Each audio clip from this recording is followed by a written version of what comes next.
তো আমি এখানে এসেছি আজকে আপনাদের সাথে দুটো ছোট জিনিস শেয়ার করতে। দুটো ছোট পেপার, এই দুটো পেপার আমার লাইফের দুটো ট্রানজিশন মোমেন্টে এসেছে।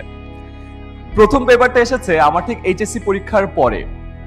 আপনাদের আই গেস অনেকের মনে আছে, আপনারা যখন এইচএসসি পরীক্ষা শেষ করেছেন তখন সাডেনলি একটা লস্ট ফিলিং চলে আসে। খেয়াল করেছেন যে এখন আমি কি করব, কোথায় যাব, দেশে পড়বো না বিদেশে পড়বো, এখানে ট্রাই করবো না ওখানে ট্রাই করবো।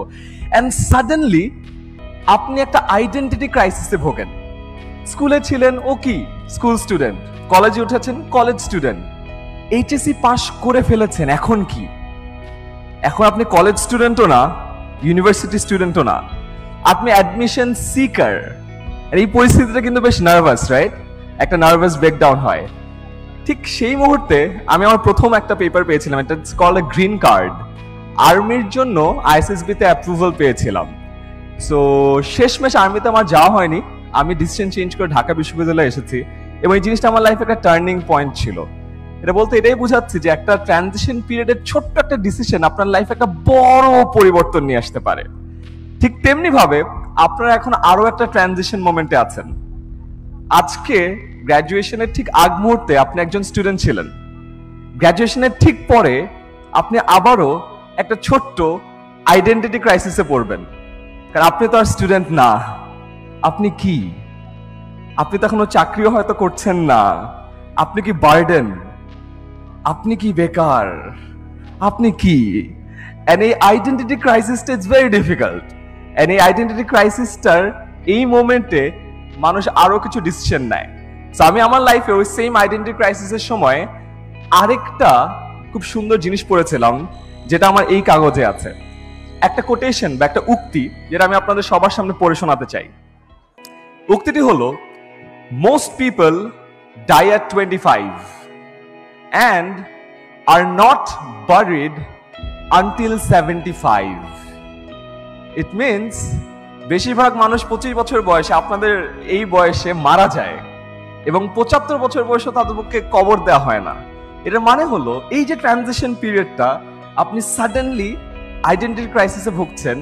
এই মোমেন্টে আপনি হয়তো একটা র্যাশ ডিসিশন নিয়ে আপনার যত dreams, aspirations, hobbies, passion, plan সবগুলোকে মাটি চাপা দিয়ে এমন হয়তো একটা কাজে ঢুকে পড়বেন যে কাজটা আপনার পছন্দ না, এমন হয়তো একটা চাকরি করবেন যে চাকরিটা আপনার একদমই দেখতে ইচ্ছা করে না, এমন একটা বসের আন্ডারে কাজ করবেন যে বসকে আপনার প্রতিদিন মেরে ফেলতে ইচ্ছা করে।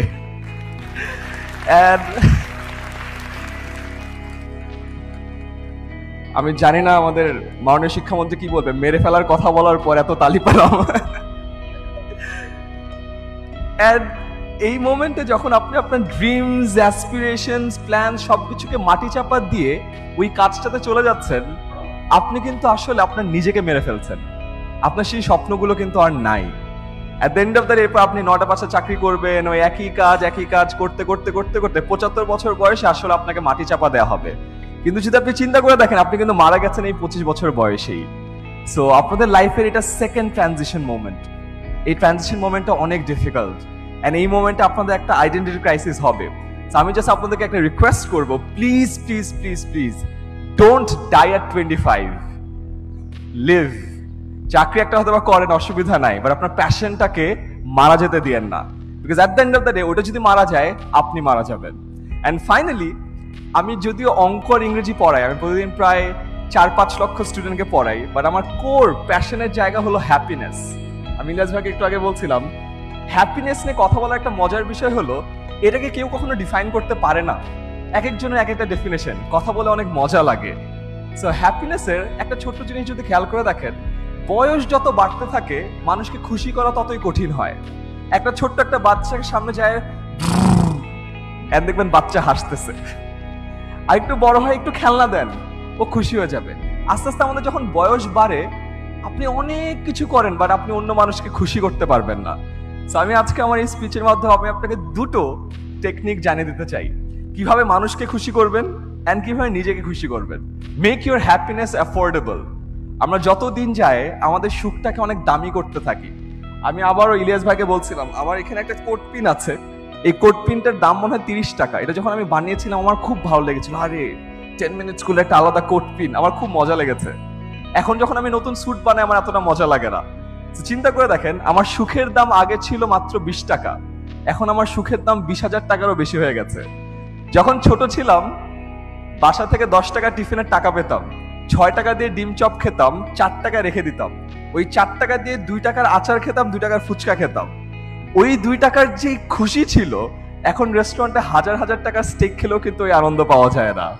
তো যে মোরাল অফ দ্য স্টোরি হলো, আপনি আপনার হ্যাপিনেসটাকে এত অ্যাফোর্ডেবল করেন যেন প্রতিদিন প্রতিনিয়ত এই জিনিসটা খুঁজে পান। অ্যান্ড ফাইনালি আপনাদেরকে একটা নিষেধাজ্ঞা দিয়ে যেতে চাই। It's an interesting concept, it's called the 99 club. একবার এক রাজা ছিলেন, তার রাজ্যে সবকিছু আছে, বাট শাও কেন যেন একটু অসুখী ছিলেন। সে নিজের রাজ্যে একবার হেঁটে যাচ্ছিলেন, দেখলেন যে এক লোক তারই রাজ্যের, সে খুব খুশি, মনের আনন্দে গান গাচ্ছে। রাজা তার রাজপ্রাসাদে আসার পরে তার যে অ্যাডভাইজার আছে তাকে জিজ্ঞাসা করলেন যে আমি রাজা, আমার মনে সুখ নাই, আমার রাজ্যের ওই লোক, ওর তো কিছুই নাই, ও এত সুখী কেন? রাজার অ্যাডভাইজার বলল, রাজা আপনি আসলে দেখতে চান, আপনি আসলে 99 ক্লাবের সদস্য। রাজা বলে 99 ক্লাব মানে কি? রাজা বলল, রাজা আমাকে একটা দিন সময় দেন, আমি আপনাকে দেখাচ্ছি। বলে আচ্ছা ঠিক আছে, তুমি সময় নাও। রাজার অ্যাডভাইজার গিয়ে ওই লোকের বাসার সামনে একটা থলে রেখে গেল। ওই থলেতে 99টা সোনার মুদ্রা ছিল। তো ওই লোক যখন বাসা থেকে বের হলো, দেখলো তার বাসার সামনে একটা থলেতে 99টা সোনার মুদ্রা। সে দেখে তো খুশি হয়ে গেল, আরে সোনার মুদ্রা, এ তো বিশাল ব্যাপার, আমি তো বড় লোক হয়ে গেলাম। সে গোনা শুরু করলো যে কয়টা আছে, 1 2 3 4 5 6 করে। দেখলো 99টা আছে। সে আবার গুনলো, দেখে 99টা আছে। সে চিন্তা করলো 99টা তো থাকার কথা না, থাকলে 100টা থাকবে, 99টা কেন আছে? তারপর সে এইটা নিয়ে চিন্তা করতে লাগলো, আর একটা কে নিয়ে গেল, কার কাছে ওই একটা আছে, কেউ কি আমার এই সোনার মুদ্রা চুরি করেছে? তারপর সে বাসায় খুব গোমরা মুখ, সে তার ফ্যামিলিকে আর সময় দেয় না, সে আর গান গায় না, যে চারদিক খুঁজে বেড়াচ্ছে যে তার ওই একটা সোনার মুদ্রা কে নিয়ে গেছে। সে যখন কোনোভাবে খুঁজে পাচ্ছে না, সে আরো কাজ করা শুরু করলো, সারা দিন রাত কাজ করে। কেন? কারণ সে কাজ করে আর একটা সোনার মুদ্রা কালেক্ট করতে চায়, যেন তার 100টা সোনার মুদ্রা হয়। খেয়াল করে দেখেছেন? তারপরে রাজা যখন ওই লোকের সামনে দিয়ে গেল, দেখা গেল ওই লোক আর খুশি না, ওই লোকও সারাদিন মাথার চুল ছিঁড়তেছে আর দূরে দূরে বেড়াচ্ছে। রাজা তখন অ্যাডভাইজারকে বল, বাবা তুমি কি করছো? তখন রাজা বলল যে রাজা, আমিও আপনার ওই ভৃত্যকে আপনার ক্লাবে জয়েন করিয়ে দিয়েছি। আপনার যেমন সব আছে, তাও আপনি এমন একটা জিনিস খুঁজেন যে জিনিসটা আসলে কোথাও পাওয়া যাবে না।